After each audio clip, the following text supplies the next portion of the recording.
Think Google Maps is just for directions? Wrong.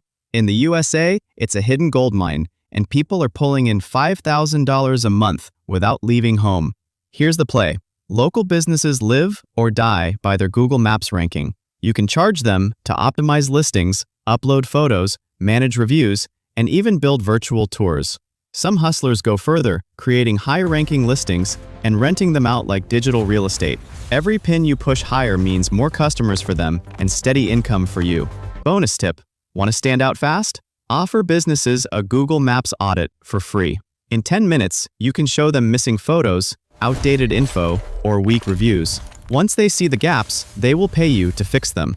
It's the easiest way to turn cold leads into paying clients. So stop just navigating, start monetizing. Google Maps is the untapped side hustle of 2026, and it's wide open for anyone ready to act. Smash that subscribe button because this is the income hack America can't afford to miss.